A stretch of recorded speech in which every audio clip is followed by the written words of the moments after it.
మీ మోకాల నొప్పులకు ఎటువంటి సర్జరీ లేకుండా ఎపియాన్ పెయిన్ క్లినిక్ అందిస్తున్న అత్యాధునిక చికిత్స. న్యూలీ మ్యారీడ్ కపుల్ తనకి ఏదైనా కళ్ళు తిరిగి పడిపోతే వామిటింగ్స్ వస్తే వెంటనే మామూలుగా పడిపోయిందేమో అలసటతో, అలా కాకుండా వెంటనే నాడి చూసి తను ఇప్పుడు తల్లి కాబోతుందని చెప్పేవాడు. డబుల్ పల్స్ కనిపిస్తుందా, కన్సీవ్ అయ్యారా లేదా, ఇవన్నీ నాడిలో తెలిసిపోతాయి అన్నమాట. నార్మల్ డెలివరీస్ ఎందుకు చూడలేకపోతున్నాం అసలు? కన్సీవ్ అయినప్పటి నుంచి వాళ్ళకి ఆ పెయిన్ తట్టుకోలేను మైండ్లోకి వెళ్ళిపోయిన తర్వాత ఇంక వాళ్ళు ప్రతి ఒక్కటి ఫీమేల్స్లో యంగేజ్లోనే మెచ్యూర్ అవ్వడం. 9 yearsలో ఉన్నప్పుడు మెచ్యూర్ అవుతున్నారు, 10 yearsలో మెచ్యూర్. నాకు తెలిసి నేను చెన్నైలో ఒక పాపకి 3 yearsలో మెచ్యూరిటీ సింటమ్స్ వచ్చేసినాయి ఆ పిల్లకి. హార్మోనల్ ఇంబ్యాలెన్స్, దాన్ని కట్ చేస్తామనుకోండి ఇంకెప్పుడు మెచ్యూర్ కాదు. కరెక్ట్గా 12 years దాకా తీసుకొచ్చి 12 yearsలో స్టాప్ చేసేసాను. ఆయనకి నాడి చూడడం వచ్చు, ఆయన చదువుకోలేదు, మూగా ఆయన. ఎవరైనా డెత్ బెడ్లో ఉన్నారనుకోండి, చాలా రోజులు చనిపోకుండానే ఉన్నారు కానీ చాలా కష్టపడుతున్నారు అనుకోండి, ఆయన తీసుకొచ్చి చూసాడంటే ఆయన పలానా రోజు ఈ టైంలో ప్రాణం పోతుందని చెప్పేవాడు. గ్రేట్. హాయ్, హలో, నమస్తే, this is Suvarna, welcome to Suman TV. So right, నాతో పాటు ఒక స్పెషల్ గెస్ట్ ఉన్నారు. నవడేస్ ఏంటంటే హెల్త్కి సంబంధించి చాలా ఇష్యూస్ చూస్తూ ఉన్నాం. బట్ కొంతమంది పల్స్ బ్యాలెన్సింగ్ గురించి తెలుసుకోవాలని అనుకుంటూ ఉంటారు, చాలా ఇష్యూస్ ఫేస్ చేస్తూ ఉంటారు. అసలు ఈ పల్స్ బ్యాలెన్సింగ్ అంటే ఏంటి, ఎలాంటి ఇష్యూస్ వల్ల అది ఫేస్ చేస్తూ ఉంటాం, అసలు అలాంటి ఇష్యూస్ ఫేస్ చేయకుండా హ్యాపీగా ఉండాలంటే లైఫ్ని ఏ విధంగా లీడ్ చేయాలి, మనతో డిస్కస్ చేయడానికి pulse balancing specialist doctor Uma Venkatesh గారు రైట్ను మనతో పట్టున్నారు. ఆవిడతో మాట్లాడదాం. నమస్కారం డాక్టర్ గారు. యా, సో పల్స్ బ్యాలెన్సింగ్ అంటే నిజంగా చాలా మందికి కూడా తెలియకపోవచ్చు. యాజ్ ఎ డాక్టర్ మీరేంటంటే కొన్ని సంవత్సరాల నుంచి ఇందులో ఉన్నారు, ఎన్నో మంచి మంచి విషయాలు అందరికీ తెలియచెప్తున్నారు.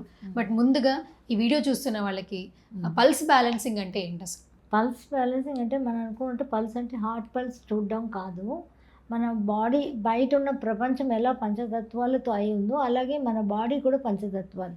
అంటే అది మ్యాక్రో కోసం, మనం మైక్రో కోసం. మ్యాక్రో కోసం నుంచి మన మైక్రో, తల్లి కడుపులో నుంచి బిడ్డ ఎలా వస్తుందో అలాగే మ్యాక్రో కోసం నుంచి మైక్రో కోసం వస్తుంది. మన బాడీలో కూడా ఇదే పంచతత్వాలు ఉంటాయి. బయట ఏదైతే ఉందో అదే మన దాంట్లో ఉందన్నమాట. బయట ఎలా ఫస్ట్ ఫామ్ అయిందంటే ఫస్ట్ నిప్పు కోళంగా ఫామ్ అయింది, ఫైర్ ఫామ్ అయింది. తర్వాత ఫైర్లో నుంచి యాషెస్ పడతాయి కదా, అవి భూమిగా ఫామ్ అయింది. భూమిలో నుంచి గాలి పుట్టింది, గాలి బ్లాక్ క్లౌడ్స్గా మారి వర్షం వచ్చింది. వర్షం భూమి మీద పడినప్పుడు ప్లాంట్స్ గ్రో అయినాయి, వుడ్ అంటా ఉంది. మళ్ళీ ప్లాంట్స్ చనిపోతాయి కదా, డ్రై అయిపోయినప్పుడు మళ్ళీ ఫైర్కి అది యూజ్ అవుతాయి. ఇలా ఒకదానిలో నుంచి ఒకటి ఫామ్ అయింది. అలాగే మన బాడీలో కూడా ఇదే 5 elements ఉంటాయన్నమాట. మన బాడీలో 5 elementsని ఎలా కనెక్ట్ చేస్తాము అంటే, ఫైర్ అనేది బయట ఉన్న ఫైర్ వచ్చి మన బాడీలో ఆర్గన్స్ ఎక్కడ ఉందంటే హార్ట్ పైన ఉన్న cover, pericardium, small intestine, body temperature, వీటన్నిటి నాలిక, వీటన్నిటి ఫైర్తో కనెక్ట్ చేస్తారు. 5 elements వీటిలో ఉంది. అంటే ఎక్కువగా ఉంది, మిగతా ఎలిమెంట్స్ తక్కువగా ఉంటాయి అన్నమాట ప్రిడామినెంట్గా. ఇప్పుడు ఎర్త్ ఎలిమెంట్ అనేది బయట ఎర్త్ ఎలిమెంట్ ఏది ఉందో మన బాడీలో earth element spleen, stomach, mouth, lips, hormones, cells, tissues, ఇవన్నీ కూడా మనకి ఎర్త్ ఎలిమెంట్ అనమాట. Lungs, large intestine, nail, nose, skin, ఇవన్నీ కూడా ఎయిర్ ఎలిమెంట్. ఓకే, సో ఇప్పుడు మీరు చెప్తున్నవన్నీ చూస్తుంటే కామన్ మనకి ఏ విధంగా అర్థమవుతుందంటే ఈ బ్యాలెన్సింగ్ ఏ విధంగా చేయాలి? చెప్తాను. అంటే వాటర్ ఎలిమెంట్ ఏంటంటే kidney, urinary bladder, reproductive organs, bones, hair and చెవులు, ఈ 6 department water element. Wood element ఏంటంటే liver, gall bladder, eyes, muscles, nerves, immunity, ఇవన్నీ కూడా వుడ్ ఎలిమెంట్ అనమాట. ఇలా బాడీలో ఉన్న అన్ని ఆర్గన్స్ని 5 elements డివైడ్ చేస్తారు, అన్నీ కంప్లీట్గా. అంటే ఇవి ఒక్కొక్క దానిలో ఇవి మాత్రం ఉంటాయంటే అవి ఒక్కటి మాత్రం ఉండదన్నమాట. అన్ని ఎలిమెంట్స్ అన్ని ఎనర్జీస్ ఉంటాయి, కానీ ప్రొడామినెంట్గా ఏ ఎనర్జీస్ ఎక్కువ ఉంటాయి అనే దాన్ని బట్టి ఉంటుందన్నమాట. ఇది కామన్ మ్యాన్కి అర్థం కావాలి అంటే ఫస్ట్ తల్లి కడుపులో నుంచి మనం పుట్టడానికి ముందు నుంచి తీసుకోవాలి. అంటే ఇప్పుడు మగ ఆడ కలిసినప్పుడు స్పర్మ్, ఓవం కలుస్తుంది. ఆ స్పర్మ్, ఓవం కలిసినప్పుడు అప్పుడు ప్రాణం ఏం లేదు, అది రెండు కలిపి ఒక్క సెల్ ఫామ్ అవుతుంది. చాలా యాటమ్స్ ఫామ్ అవుతాయి, మళ్ళీ atoms together form the cells form అవుతాయి. ఆ ఒక్కొక్క సెల్లులోని 5 elements చోటు తీసుకుంటాయి ప్రతి సెల్లులోనూ. అది ఒక 6 weeks తర్వాత 6 weeks వరకు ముద్దలాగా ఉంటుందన్నమాట, ఒక మాస్ మాత్రమే ఉంటుంది. 6 weeks తర్వాత ఇది వచ్చి బాడీలో అదే డివైడ్ చేసుకుంటుంది, సోల్ ఎంటర్ అవుతుంది, అది స్పిరిచువల్ కాన్సెప్ట్లో వచ్చేస్తుంది. అప్పుడు ఇది అవుతుందంటే ఈ మాస్ అన్నీ కూడా ఇది హార్ట్, ఇది లివరు, ఇది కిడ్నీ అని అలా డిజైన్ చేసుకుంటుంది. బాడీకి ఆ అవేర్నెస్ ఉంది, బాడీకి అవేర్నెస్ ఉందన్నమాట. అవేర్నెస్ ఉంది, కాన్షియస్నెస్ ఉంది, ఎనర్జీ ఉంది. ప్రతి సెల్లులో ఈ 3 ఉన్నాయి, అవేర్నెస్, కాన్షియస్నెస్, ఎనర్జీ. అలాగే ప్రతి సెల్లులో కూడా వాటర్ ఇప్పుడు 70% ఉంటుంది, మిగతా 30% అన్ని ఎనర్జీస్ ఉంటాయి. ప్రతి ఆర్గన్లో ఉంటుందన్నమాట, ప్రతి సెల్లులో ఉంటుంది. అలాగా cells together form the organs కదా. అన్ని సెల్స్ని మనం ఒక గుప్పుడు సెల్స్ని పెట్టుకున్నాం అనుకోండి, అవి ఒక ఆర్గన్గా ఫామ్ అవుతాయి. ఒక్కొక్క చోట్ల ఒక్కొక్క విధమైన పనులు చేస్తాయి అన్నమాట. ఇప్పుడు బయట ఒక్క దానిలో నుంచి ఒకటి ఎలా ఫామ్ అవుతూ వచ్చిందో మన ఆర్గన్స్లో ఫైర్ ఎనర్జీలో, ఇప్పుడు ఫైర్ ఎనర్జీ అంటే హీట్ బాడీ ఎక్కువ ఉంటుంది వాళ్ళకి. హీట్ బాడీ ఎక్కువ ఉన్నప్పుడు అదే హీట్లోనే మళ్ళీ ఎర్త్ ఫామ్ అవుతుంది. అప్పుడు వీళ్ళకి ఎలా ఉంటుంది, స్టమక్లో బర్నింగ్ కానీ, అసిడిటీ కానీ, ఇలాంటివన్నీ డిసీజ్ కనెక్ట్ అవుతాయి. మనం అది డిసీజ్ అనుకుని మనం ట్రీట్మెంట్ తీసుకోవాలి. మన ఎమర్జెన్సీ అంటే డెఫినెట్ తీసుకోవాలి. కానీ ఇవన్నీ కూడా ఎనర్జీ లోపం వల్ల వస్తాయన్నమాట. ఇంకా కడుపులో ఏం తిన్నా మంటలు, ఐబిఎస్ అంటారు, రకరకాల ప్రాబ్లమ్స్ స్టమక్ రిలేటెడ్ చెప్పినప్పుడు ఇవన్నీ కూడా, ఇంకా డయాబెటీస్, థైరాయిడ్, ఇవన్నీ కూడా దీనివల్ల వచ్చేది. ఫైర్ ఎక్కువగా ఉన్నప్పుడు, ఎర్త్ ఫామ్ అయినప్పుడు ఆ హీట్ వల్ల వచ్చేది. ఆ హీట్లో నుంచి ఇది ఫామ్ అవుతుంది కదా, ఎయిర్ ఫామ్ అవుతుంది. అప్పుడు సోరియాసిస్ అంటారు, స్కిన్ ప్రాబ్లమ్స్ అంటారు. ఎందుకంటే lungs, large intestine, nails, nose, skin అన్నీ కూడా ఒకటే డిపార్ట్మెంట్ అన్నమాట. అప్పుడు స్కిన్లో ఏ ప్రాబ్లం వచ్చినా కూడా ఇక్కడ నుంచి ఫామ్ అయినది సరిగ్గా లేదు, దాన్ని కరెక్షన్ చేసేటప్పుడు మనకు సరిపోతుంది అన్నమాట. ఎయిర్లో నుంచి ఇప్పుడు ఎయిర్ వాటర్ ఫామ్ అవ్వాలి. వాటర్ ఎలా ఫామ్ అవుతుంది, మనకి ఒక్కొక్కసారి బ్లాక్ క్లౌడ్స్ ఉంటాయి, వర్షం వస్తుంది అని చెప్తూ ఉంటాం, కానీ వర్షం రాదు అనుకోండి. అప్పుడు వర్షం రాకపోతే బ్లాక్ క్లౌడ్స్గా ఉంటాయి కదా. అది ఎవరి మీదైనా ఇక్కడ జనరల్గా ఈ పక్క అండ్ చీక్స్ దగ్గర ఎక్కడైనా కానీ బాడీలో బ్లాక్గా కమ్మింది అనుకోండి, కిడ్నీలో డెఫిషియన్సీ అంటాం అన్నమాట. ఇలా వాటర్ లేకపోతే ఇంకా వుడ్ ఎనర్జీ చెట్లు పెరగవు, సో లివర్లో ప్రాబ్లమ్స్ స్టార్ట్ అవుతాయి. ఇలా మొత్తంగా 4448 డిసీజ్ ఉన్నాయి. అన్నిటికీ కూడా కారణం 5 ఎలిమెంట్స్ యొక్క లోపాలే అన్నమాట, ఇంబ్యాలెన్సెస్. ఇప్పుడు ఎలా ఇది ఫామ్ అవుతుంది అంటే, ఎలా లోపలికి వెళ్తుంది ఎనర్జీ అంటే, నెయిల్స్ కార్నర్ చేతిలో కానీ కాళ్ళల్లో కానీ నెయిల్స్ కార్నర్ నుంచి ఒక సన్నటి, అంటే ఇప్పుడు బ్లడ్ తీసుకెళ్ళేదానికి ఆర్టరీ ఉన్నట్టుగా సన్నటి కెనాల్ లాగా వెళ్తూ ఉంటుంది ఈ ఎనర్జీ మన లోపలికి. అంటే మ్యాక్రోకాసం నుంచి మైక్రోకాసంకి ఎనర్జీ తీసుకెళ్తూ ఉంటుందన్నమాట. ఈ ఎనర్జీ తీసుకెళ్ళినప్పుడు, ఇప్పుడు ఎగ్జాంపుల్ కడుపు ఉందనుకోండి, కడుపు చుట్టూ ఎనర్జీ ఫామ్ అయిపోతుంది, ఆ ఎనర్జీ తీసుకెళ్ళిన ఎనర్జీ. అప్పుడు మనకి ఆకలి వేసినా ఏం వేసినా కానీ ఆ కడుపు చుట్టూ ఉన్న ఎనర్జీని తీసుకొని అది రెజ్యువినేట్ అయిపోతుంది. ఇలా వెళ్ళేటప్పుడు ఎనర్జీస్ ఆగిపోయినప్పుడు, ఎమోషన్స్ వల్ల, కొన్ని ప్రాబ్లమ్స్ వల్ల ఆగిపోయినప్పుడు, ఎనర్జీస్ లోపల వెళ్ళకపోయినప్పుడు మనం ఫుడ్ తింటున్నాం, ఆకలేసి ఫుడ్ తింటాం. అలాగే అలవాటైపోయింది, అన్ని బ్లాక్డ్ ఎనర్జీస్లోనే మనం అంతా పుట్టేసాం. ఎలా అంటే ఇప్పుడు మదరు, ఫాదరు కన్సీవ్ అయ్యేటప్పుడు, వాళ్ళు కలిసేటప్పుడు, ఒక మగ ఆడ కలిసేటప్పుడు వీళ్ళ ఒక మైండ్ సెట్ ఎలా ఉంటుందో దాన్ని బట్టి, వాళ్ళ ఎనర్జీని బట్టే వాళ్ళ మైండ్ సెట్ ఉంటుంది. ఆ ఎనర్జీ వాళ్ళకి ఎలా ఉందో అలాగే బేబీకి ట్రాన్స్ఫర్ అవుతాయి. అందులో ఆ ఎనర్జీతోనే ఒక బేబీ ఊంలో ఉత్పత్తి అవుతుందన్నమాట. అంటే ఇప్పుడు మనకి ఎలా ఎగ్జాంపుల్ తీసుకోవచ్చు అంటే, ఒక కుమ్మరోళ్ళు ఒక మట్టి కుండ చేస్తున్నారు అనుకోండి, ఆ మట్టి కుండ చేసేటప్పుడు ఎంత నీళ్లు పోయాలి, ఎంతసేపు ఎండలో పెట్టాలి అని వాళ్ళకి తెలుస్తాయి. కొంచెం ఎక్కువ నీళ్ళు అయితే షేప్ సరిగ్గా రాదు, తక్కువ నీళ్ళు అయితే క్రాక్స్ వదిలిపోతాయి. అలాగే ఈ ఎనర్జీస్ ఎలా ఉంటాయో, ఫస్ట్ ఊంలో తయారయ్యేటప్పుడు ఎలా ఉంటాయో దాన్ని బట్టే మన లైఫ్ డిసైడ్ అవుతుంది. మన డిసీజెస్ కూడా దాన్ని బట్టే డిసైడ్ అవుతాయి. మనం తిన్నందువల్ల, లేకపోతే మనకి సరైన ఎక్సర్సైజ్ లేదు, ఇలా అంతా అనుకోవడానికి లేదు. పుట్టుకతోనే మన డెత్ కూడా డిసైడ్ అవుతుంది, మన డిసీజెస్ ఏమేమి వస్తాయో కూడా డిసైడ్ అవుతుంది. కొంతమంది ఎక్కువ తాగుతూ ఉంటారు కానీ వాళ్ళకి లివర్ బాగానే ఉంటాయి, ఏమీ లేకుండా గుడ్ హ్యాబిట్స్ ఉన్న వాళ్ళకి లివర్ ప్రాబ్లమ్స్ వస్తాయి. అది ఎందువల్ల అనుకుంటే, ఎనర్జీస్ ఫస్ట్ కడుపులో, అమ్మ కడుపులో ఫామ్ అయినప్పుడే డిసైడ్ అయిపోతాయి. ఎప్పుడప్పుడు ఎంతవరకు ఎనర్జీ ఉంటుంది, ఎప్పుడు మొత్తం డెప్లీట్ అయిపోతుంది, ఎప్పుడు డిసీజ్ వస్తుందని దాన్ని బట్టే మనకు వస్తాయి.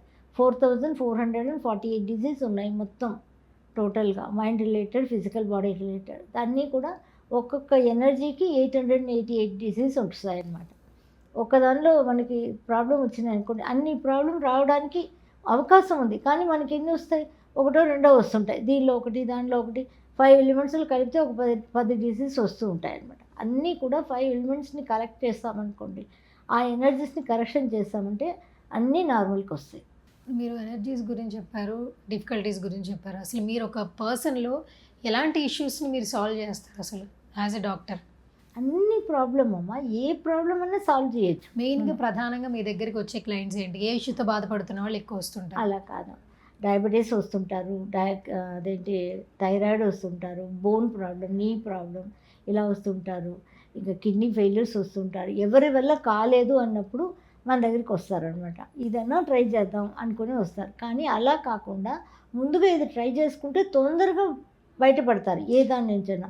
ఎందుకంటే మనం సెల్స్లో వర్క్ చేస్తాం. సెల్స్లో 5 ఎలిమెంట్స్ ఉంటాయి కదా, ఆ 5 ఎలిమెంట్స్లో నాడీ చూస్తాం. నాడీ చూసి నాడీలో ఎలా ఉన్నాయో చూసుకొని దాన్ని కరెక్షన్ చేస్తాం. ఇప్పుడు టెక్నికల్గా చూస్తారా మీరు కూడా? మిషనరీ థెరపీనా లేదంటే సెల్ నాడి పట్టుకోగానే పట్టుకొని తెలుస్తుంది మీకు? అంటే ఎప్పటికీ అప్పటి వైద్యం ఇప్పటికీ కూడా నడుస్తుంది అంటారు. నమ్మే వాళ్ళు ఉన్నారంటారా? ఉన్నారు నాడి చూసి. ఒకప్పుడు ఎవరైనా అంటే న్యూలీ మ్యారీడ్ కపుల్ తనకి ఏదైనా కళ్ళు తిరిగి పడిపోతే వామిటింగ్స్ వస్తే వెంటనే మామూలుగా పడిపోయిందేమో అలసటతో, అలా కాకుండా వెంటనే నాడి చూసి తను ఇప్పుడు తల్లి కాబోతుందని చెప్పేవాళ్ళు. చదువు లేకుండానే అలా చెప్పేవాళ్ళు. అది ఎట్లా ఉండేది అసలు? ఒకసారి అదే 5 ఎలిమెంట్స్ కదా, మన బాడీలో ఉన్నది 5 ఎలిమెంట్స్ కదా. ఆ 5 ఎలిమెంట్స్ ఒక ఎనర్జీస్ ఎలా ఉన్నాయి, ఇప్పుడు డబుల్ ఎనర్జీస్ ఉన్నాయా, డబుల్ పల్స్ కనిపిస్తుందా, కన్సీవ్ అయ్యారా లేదా, ఇవన్నీ నాడీలో తెలిసిపోతాయి అన్నమాట. ఎందుకంటే మన బాడీని చూసే విధానమే మనం 5 ఎలిమెంట్స్ ఒక కాంబినేషన్ అంతే. మనం మిషనరీ దేంతో మనం చూడక్కర్లేదు. ఇప్పుడు మా అమ్మమ్మ వాళ్ళ ఊళ్ళో కూడా ఒక ఆయన ఉండేవారు అన్నమాట, మూగ ఆయనకి నాడీ చూడడం వచ్చు. ఆయన చదువుకోలేదు, మూగ ఆయన. ఎవరైనా డెత్ బెడ్లో ఉన్నారనుకోండి, చాలా రోజులు చనిపోకుండానే ఉన్నారు, కానీ చాలా కష్టపడుతున్నారు అనుకోండి, బయట వాళ్ళని కష్టపెడుతున్నారు. వాళ్ళకి ఆయన తీసుకొచ్చి చూశాడంటే ఆయన పలానా రోజు ఈ టైంలో ప్రాణం పోతుందని చెప్పేవాడు. గ్రేట్. ఈ టైంలో ప్రాణం పోతుందని చెప్పేవాడు. అలాగే జరిగేది. అది స్టిల్ ఇప్పటికీ ఉన్నారమ్మా. ఆయన చనిపోయారు, వాళ్ళ పిల్లలు ఉన్నారు, కానీ ఎవరికి రాలేదు. మరి ఈ నాడీ వైద్యం అప్పట్లో కానీ ఇప్పట్లో కానీ ఎలా నేర్చుకునేవాళ్ళు ఒకసారి? ఎందుకంటే ఇప్పుడు అల్లోపతి వచ్చిన తర్వాత మెడిసిన్ స్టడీ, అలోపతి డాక్టర్స్ కూడా నాడి చూసేవాళ్ళమ్మా. అలోపతి డాక్టర్స్ కూడా నాడి చూసేవాళ్ళే. ఇప్పుడు చూడలేకపోతున్నారంటే అది మనకి దాంతో మనం టచ్ చేయక్కర్లేదు. అంటే అప్పుడు అలాగే చూసేవాళ్ళు. ఆర్ఎంపీ కానీ ఏ డాక్టర్లైనా నాడి చూసి వాళ్ళు డిఫరెంట్ ఆఫ్ మెథడ్స్ కూడా ఆ నాడి చూసి ఇచ్చేవాళ్ళు మెడిసిన్. ఎలాంటి ఇష్యూ ఉన్నా కూడా నాడి చూసి ఇచ్చేవాళ్ళు. ఇప్పుడు నేను నాడి చూసే దాంట్లో ఏంటి అంటే, నేను 5 ఎలిమెంట్స్ ప్రతి సెల్లులో 5 ఎలిమెంట్స్ ఉన్నాయి. ఆ సెల్లులో ఇప్పుడు ఒక్క సెల్లులో అనుకోండి వాటర్ కొంచెం తగ్గిపోయింది అనుకోండి, ఆ సెల్ ఏమవుతుంది, ఆ సెల్ చనిపోతాయి కదా, వాటర్ తగ్గిపోయింది. అప్పుడు ప్రతి సెల్కి ఒక సెల్ నుంచి ఒక సెల్కి ఆ డిప్రైవ్ అయిపోతుంటుంది కదా. దాన్ని బట్టి నాడి చూసి నేను ఆ సెల్కి ఎనర్జీ ఎలా ఇస్తానంటే, ఎనర్జీని ఒక కాపర్ నీడిల్ ద్వారా ఇస్తామన్నమాట. అది యూనివర్స్లో నుంచి రిసీవ్ చేసుకుని వెళ్తుంది. ఇప్పుడు చాలా టూల్స్ వచ్చినాయి దానికి. అసలు సూది పెట్టకుండా డిస్టెన్స్లో ఉన్న వాళ్ళకి కూడా నాడి చూడడం ఎలా అనేంత వచ్చిందనమాట. రీసెర్చ్ చేసుకుంటూ ఉన్నాను, చాలా రీసెర్చ్ చేశాను. సో మీరు చాలా మంచి పాయింట్లు చెప్పారు. ఇప్పుడు నవేడేస్ చూస్తుంటే ఫీమేల్స్లో ఎక్కువగా మనం చూస్తే పీసీఓడి, పీసీఓఎస్, ఎవరిని టచ్ చేసినా థైరాయిడ్ ఇష్యూస్ అండ్ స్కిన్కి సంబంధించి యాక్నే ఇష్యూస్, ప్రతి ఒక్కటి ఫీమేల్స్లో యంగ్ ఏజ్లోనే మెచ్యూర్ అవ్వడం. ఒకప్పుడు 14 yearsకి మెచ్యూరిటీ అనేది వస్తుండే, తర్వాత 12కి, ఇప్పుడు బిఫోర్ 9 yearsలో ఉన్నప్పుడు మెచ్యూర్ అవుతున్నారు, 10 yearsలో మెచ్యూర్. నాకు తెలిసి నేను చెన్నైలో ఒక పాప 3 yearsలో మెచ్యూరిటీ సిమ్టమ్స్ వచ్చేసినాయి ఆ పిల్లకి. 3 yearsలో పేరెంట్స్ అయితే ఆ డాక్టర్స్ దగ్గర పట్టుకెళ్తే ఇంకా అది హార్మోనల్ ఇంబ్యాలెన్స్, దాన్ని కట్ చేస్తామనుకోండి ఇంకెప్పుడు మెచ్యూర్ కాదనమాట. లేకపోతే ఎప్పుడైపోయినా 4 yearsలో అయిపోయినా 5 yearsలో అయిపోయినా తెలియదని చెప్పేశారు. అప్పుడు మన దగ్గర తీసుకెళ్తే నాడీని బ్యాలెన్స్ చేశాను, ఇంకేం చేసేది లేదు. నాడీని బ్యాలెన్స్ చేస్తే నేచర్ తెలుసు ఎప్పుడు వచ్చి మెచ్యూర్ అవ్వాలి, వాళ్ళకి మెచ్యూరిటీ ఎలా ఉంటుంది అని తెలుసు కదా. కరెక్ట్గా 12 years దాకా తీసుకొచ్చి 12 yearsలో స్టాప్ చేసేసాను. ఇంకా 12 years తర్వాత అమ్మాయి మెచ్యూర్ అయింది. అంటే నాడీ బ్యాలెన్సింగ్ చేస్తూ ఉంటే అన్నీ మంచి జరుగుతాయి మనకి. ఎలా బ్యాలెన్స్డ్ లైఫ్, ఆహా ఓహో అని కాదు, ఇలా అని కాదు. ఇప్పుడు పీసీఓడి, హార్మోన్స్ అన్నీ మీరు చెప్పారు. ఇప్పుడు మనం ఏమనుకుంటాం పీసీఓడి ఇవన్నీ అంటే గైనిక్ దగ్గరికి వెళ్తాం కదా, అలా కాదు. ఇక్కడ ఎనర్జీస్ని బ్యాలెన్స్ చేసినప్పుడు కిడ్నీ కానీ, యూరినరీ బ్లాడర్ కానీ, రీప్రొడక్టివ్ ఆర్గన్స్, అది పీరియడ్స్లో ఎక్కువ తక్కువలు, పీసీఓడీలు ఏదైనా కానివ్వండి, ఎన్ని ప్రాబ్లం ఉన్నా సరే, ఇంకా మళ్ళీ బోన్స్లో కూడా బోన్స్లో మోకాలు నొప్పి అంటారు అనుకోండి, మోకాలు నొప్పి మాత్రమే కాదు, తల నుంచి కాళ్ళ దాకా ఉన్న బోన్స్లో ఎక్కడ ప్రాబ్లం ఉన్నా వాటర్ ఎనర్జీ లో తెలిసిపోతుంది అనమాట. ఇంకా హెయిర్ ఎక్కువ ఊడిపోతుంది అనుకోండి, అది కూడా వాటర్ ఎనర్జీ లో. చెవుల్లో ప్రాబ్లం వస్తే ఇవన్నీ కూడా ఇండికేషన్ అనమాట. ఫ్యూచర్లో కిడ్నీ దెబ్బతింటుంది అనడానికి ఇండికేషన్స్. అన్నీ ఒక ఎనర్జీ, 6 ఆర్గన్స్, 6 డిసీజ్ కూడా ఒకటే ఎనర్జీ అనమాట. మనం ఏం చేస్తాం, టోటల్ బాడీని ఎనర్జైజ్ చేసేస్తాం. అప్పుడు వాళ్ళు ఒక ప్రాబ్లం కోసం మన దగ్గర వచ్చి చెప్తారు, ఇంకొకటి అది పెద్దగా వాళ్ళు అనుకోరు, ఇది పర్వాలేదులే మెడిసిన్ తీసుకుంటూ మనం ఉంటాము అనుకుంటారు అనుకోండి. కానీ మనం బ్యాలెన్స్ చేసినప్పుడు టోటల్ బాడీని బ్యాలెన్స్ చేస్తాం కదా, అందువల్ల టోటల్గా అన్ని ప్రాబ్లం వాళ్ళకి సెటరేట్ అయిపోతాయి. ఒక ఆయన కిడ్నీ ప్రాబ్లం వచ్చారు, కిడ్నీ ప్రాబ్లంతో డయాలిసిస్ చేసుకోవాలి అనుకొని డాక్టర్ దగ్గరికి వెళ్ళి అక్కడి నుంచి డయాలిసిస్ చేయాలి అంటే మన ఇంటర్వ్యూస్ అవి చూసి వచ్చారనమాట. వాళ్ళు అంబులెన్స్లో తీసుకొచ్చారు. నాకు ఇంకా బాగా గుర్తుంది అది. చెన్నైలో జరిగింది ఇది. ఆయనకి నాడి చూసి బ్యాలెన్స్ చేశాక ఆయనకి ఏం కావాలి అంటే ఉప్పు లేకుండా తిండి పెట్టి నాలుగు చనిపోయిందంటే మామూలు సాంబార్ ఇడ్లీ కావాలి అన్నారు. అవి తినేసాక ఎనర్జీ వచ్చేసి అసలు మామూలుగా ఉన్నదానికన్నా నార్మల్ అయిపోయి ఆయన నార్మల్గా బస్సులో వెళ్ళిపోయారు ఊరికి. ఆ తర్వాత కంటిన్యూ చేశారు, మళ్ళీ కంప్లీట్గా కిడ్నీ నార్మల్ అయిపోయింది. ఇప్పుడు కూడా ఉన్నారు ఆయన చెన్నైలో. సో అలా ఏదైనా మనం చేయొచ్చమ్మా. ఏదైనా సెల్స్తో ఉన్న ఇంబ్యాలెన్సెసే కదా, ఆ ఇంబ్యాలెన్సెస్ని కరెక్షన్ చేస్తే ఆటోమేటిక్గా నార్మల్ వచ్చేస్తాయి. ఇప్పుడు మీరు చెప్తుంటే ఎలా ఉంటుందంటే, ఒకప్పుడు వైద్యంలో ఉన్నటువంటి ఆ అంటే ఆ ప్రాధాన్యత ఇప్పుడు వేర్లతో వైద్యం చేశారు, నాటు వైద్యం చేశారు, నాడీ వైద్యం చేశారని వింటూ ఉండేవాళ్ళు. ఒక మనిషిని చూసి, ముఖం చూసి వాళ్ళ బాడీలో ఏం జరుగుతుందో అని తెలుసుకోవచ్చని వినేవాళ్ళం. అంటే అప్పట్లో పుస్తకాలు లేవు, మిషనరీ లేదు, ఎడ్యుకేట్ చేసేవాళ్ళు లేరు. కానీ అప్పట్లో ఏ సమస్య వచ్చినా కూడా అంటే ఆ సమస్య నుంచి బయటపడే తత్వం అన్ని తెలుసు వైద్యం చేసేవాళ్ళకి. ఇప్పుడు ఈ వైద్యం అనేది టెక్నాలజీ అభివృద్ధి చెందింది. స్టూడెంట్స్ ఎడ్యుకేషన్ బుక్స్ లోనే చదువుతున్నారు, ప్రాక్టికల్ గా డెడ్ బాడీస్ మీద నేర్చుకుంటూ ఉన్నారు. కానీ టోటల్ గా వైద్యంలో కూడా సపరేట్స్, మీరు సెల్స్ అంటున్నారు, సెల్స్ నుంచి పాజిటివ్ ఎనర్జీని తీసుకొస్తామంటున్నారు. యూనివర్స్ హెల్ప్ చేస్తుంది, ప్రతి ఒక్కటి నేచర్ నాకు కలుపుతుందని మీరు చెప్తున్నారు. ఫస్ట్ నుంచి మనం అదే తెలుసుకుంటూ ఉన్నాం. కానీ ఇప్పుడు ఏంటి, గైనిక్ కి ఒక డాక్టర్, డెర్మటాలజిస్ట్ ఒకరు ఉంటారు, తర్వాత కిడ్నీ సంబంధించిన ఒకరు ఉంటారు, హార్ట్ కి ఒకరు ఉంటారు. అంటే బాడీలో ఉండే అన్ని అవయవాలకు ఒకప్పుడు ఒకటే డాక్టర్, కానీ ఒక్కొక్క పార్ట్ కి ఒక్కొక్క డాక్టర్ తయారయ్యారు. సో ఎలా చూడాలండి అప్పటి వైద్యాన్ని ఇప్పుడు వైద్యాన్ని? అది నాకు తెలియట్లా. అంటే సైన్స్కి మనం రెస్పెక్ట్ ఇవ్వాలి. అది కూడా భగవంతుడు మనకి అనుకూలిస్తేనే, ఇది రాని అని ఉంటేనే ఆ నాలెడ్జ్ వాళ్ళకి ఇచ్చారు, ఆ నాలెడ్జ్ అభివృద్ధి చెందింది కదా. ఏ దానికైనా మనం రెస్పెక్ట్ ఇవ్వాలి. ఇప్పుడు చాలా ఒక క్రిటికల్ స్టేజ్ అనుకోండి, అప్పుడు అలోపతి కాపాడుతుంది డెఫినెట్గా. కానీ లైఫ్ లాంగ్ డయాబెటీస్కి life long medicines for kidneys life long ఉంటాయి కదా, అవి వద్దు అంటాం మేము. అండ్ బాడీని రోగం రాకముందు కానీ బాడీని బ్యాలెన్స్ చేసుకోవాలంటే ఓవర్ ఆయిలింగ్ చేసుకున్నట్టు. కార్ని తీసుకెళ్ళి మనం షెడ్లో వచ్చి ఓవర్ ఆయిల్ చేసుకుంటాం కదా, ఒక సంవత్సరానికి 6 నెలలకు ఒకసారి. అలా మనం బాడీని ఓవర్ ఆయిలింగ్ చేసుకుంటూ ఉన్నామనుకోండి, ఈ సెల్స్ అన్నీ కూడా కరెక్ట్గా ఉన్నాయనుకోండి, బ్యాలెన్స్డ్గా, ఆటోమేటిక్గా మనకి బ్యాలెన్స్డ్గా ఉన్నప్పుడు ఏ ప్రాబ్లమ్స్ రావు. వస్తాయేమని భయపడిన అవసరం లేదు. ఒకవేళ వచ్చినా అవే మళ్ళీ సర్దుకుంటాయి, ఎందుకంటే మనం బ్యాలెన్స్ చేసేస్తాం కాబట్టి. సెల్స్ అంత బాగా పనిచేస్తాయి, ఎందుకంటే దానికి అవేర్నెస్, కాన్షియస్నెస్, ఎనర్జీ ఉన్నాయి. సో ఇప్పుడు మీరు నాడీ వైద్యం గురించి చాలా చక్కగా చెప్తున్నారు. అండ్ మీరు ఇందులోనే చాలా స్పెషలిస్ట్, మీరే అంటున్నారు ఏ జబ్బుకైనా నేను నాడీని చూసే చెప్తా అంటున్నారు. మీరు అన్నట్టు షుగర్ పేషెంట్ ఒక డాక్టర్ దగ్గరికి వెళ్తారు, హార్ట్లో కొంచెం పెయిన్ వస్తుంది, స్ట్రోక్ ఏమైనా ఇబ్బంది అవుతుందేమో అని హార్ట్ పేషెంట్ని, హార్ట్ సంబంధించిన డాక్టర్ దగ్గరికి వెళ్తారు. వాళ్ళ ట్రీట్మెంట్ ప్రొసీజర్ అనేది వారానికో, నెలకో, 2 నెలలకో ఉంటుంది. వాళ్ళకి ఆ చేంజ్ ఓవర్ కూడా 6 monthsకో 3 monthsకో తెలుస్తుంది. సో అలాంటి ఇష్యూస్తో బాధపడే వాళ్ళు మీ దగ్గరకు వస్తే, సో ట్రీట్మెంట్ ఏ విధంగా ఉంటుంది, చేంజ్ ఓవర్ ఎంతలో కనిపిస్తుంది? వీక్లీ వన్స్ రావాలి మన దగ్గర నాడీ చూసుకోవడానికి. ఇప్పుడు పెయిన్ ఏదైనా ఉందనుకోండి, ఇమీడియట్గానే తెలుస్తాయి, ఆన్ ద స్పాట్ తెలుస్తాయి, పెయిన్ రిలీఫ్ తెలుస్తాయి. కానీ హార్ట్లో ఇలా డయాబెటీస్ ఇలాంటి వాటికి అన్నీ కూడా కొంచెం కొంచెంగా తేడాలు తెలిసి వస్తాయి. మన దగ్గర వీక్లీ వన్సే చూడాలి, ఎందుకంటే ఒక పని చేసాం, నాడీని కరెక్షన్ చేసాం, అది ఎలా పనిచేస్తుందో తెలుసుకోవడానికి 5 days తర్వాతే మళ్ళీ చేయి పెట్టాలి. మనము చెట్లో విత్తన భూముల మీద పెట్టేసి దాన్ని లోడి చూస్తున్నామంటే అది పెరిగిందా లేదా అని తెలియదు కదా. అలాగా మనం 5 days తర్వాత అది ఎంతవరకు పనిచేస్తుందని తెలుస్తుంది అనమాట. కొంతవరకు అది అవుతూ ఉంటుంది, పర్సంటేజ్ బై పర్సెంట్ అవుతూనే ఉంటుంది అనమాట.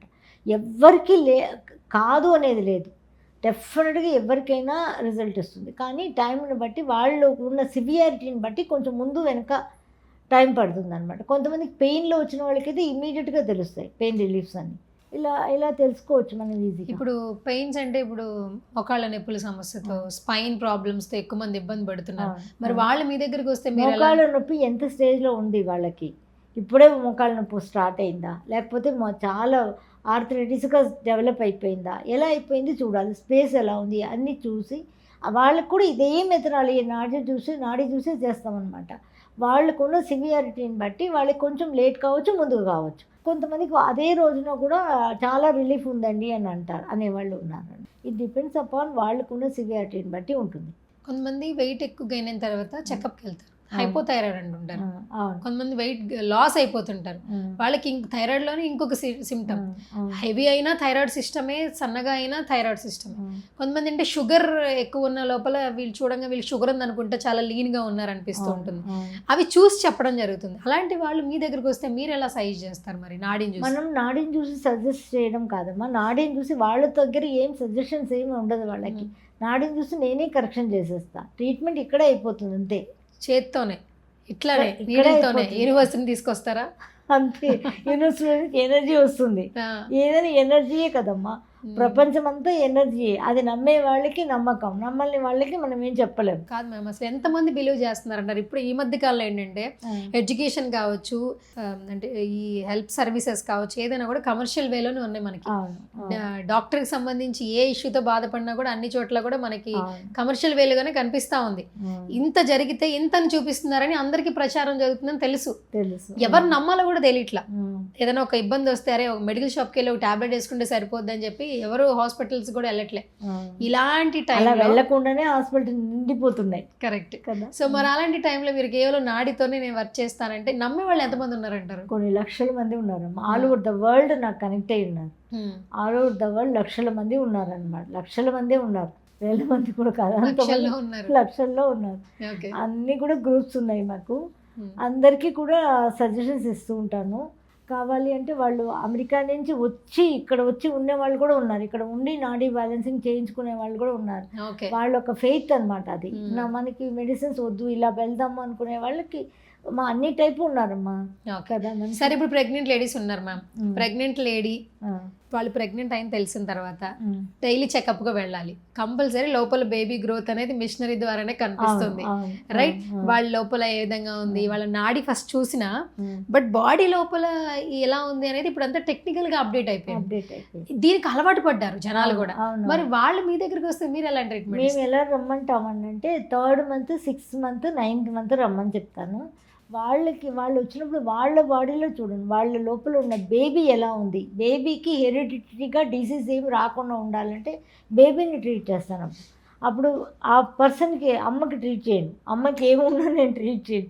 ఎందుకంటే అమ్మకి ట్రీట్ చేస్తే ఆ ఎనర్జీస్ డివైడ్ అయిపోతాయి. కాబట్టి ఏదైనా జరగడానికి అవకాశం ఉంటుంది. కాబట్టి బిడ్డకు మాత్రమే ట్రీట్ చేస్తాం. హెరిడిటరీగా ఇప్పుడు వాళ్ళ ఫ్యామిలీలో ఎప్పుడు డయాబెటిక్ వస్తుంటుంది, థైరాయిడ్ వస్తుంది ఇలా అంటారు కదా, అలాంటివి రాకుండా బేబీకి మనం కాపాడచ్చు. సూపర్. అయితే ఇంకొక చిన్న డౌట్, బేబీని ట్రీట్ చేస్తారని అన్నారు మీరు, కానీ ఇప్పుడు ఏంటంటే 8th month, 9th month అయిన తర్వాత వాళ్ళకి డెలివరీ డేట్ అనేది ఉంటుంది. ఇప్పుడు ప్రతి ఒక్కరు ఏంటంటే భయపడిపోయి సిజేరియన్కి వెంటనే అంటే ఫ్యామిలీ మెంబర్స్ ఏం చెప్తున్నారంటే మా అమ్మాయి కొంచెం బేర్ చేయలేదు, మీరే ఒక మంచి డేట్ ఇచ్చేయండి, ఈ డేట్లో చేయించుకుంటే పుట్టే పిల్లలు కూడా మంచిగా పుడతారని ఈ విధంగా కొన్ని హాస్పిటల్స్లో జరుగుతుంది. ఇప్పటికీ కొంతమంది స్టిల్ యంగ్ డాక్టర్స్ ఏంటంటే ఒక బాడీని చూసి వీళ్ళకి నార్మల్ డెలివరీ అయ్యే ఛాన్స్ ఉంది, వీళ్ళకి సిజేరియన్ వెళ్ళే ఛాన్స్ ఉందని డాక్టర్లు చెప్పగలుగుతారంట. అవును, చెప్పగలుగుతారు. ఒకప్పుడు అంతా నార్మల్ డెలివరీసే ఉండేది, కానీ ఇప్పుడు ఇంత చూస్తుంటే ప్రతి ఒక్కరు సిజేరియన్ కి కట్ చేసుకోవడానికి ఇష్టపడుతున్నారండి. సో మీరు ఏం చెప్తారు అంటే ఈ నార్మల్ డెలివరీస్ అనేది ఫ్యూచర్ లో మనం చూడలేమా? నిజంగానే ఆ పెయిన్స్ తట్టుకోలేక తల్లికి కూడా ప్రమాదం వస్తుందన్న దృష్టిలోనే సిజేరియన్కి వెళ్తున్నారా? నార్మల్ డెలివరీస్ ఎందుకు చూడలేకపోతున్నాం అసలు? అది పెయిన్ తట్టుకోలేకపోవడం, భయం అనమాట, ఫోబియా అనమాట. ఆ పెయిన్ అనేది చాలా నరకంగా ఉంటుంది కదా, డెలివరీ పెయిన్ అనేది చాలా కష్టంగా ఉంటుంది అనమాట. కాబట్టి ఆ పెయిన్ అనేది వాళ్ళ బ్రెయిన్లోకి వెళ్ళిపోతుంది అనమాట పిల్లలకి.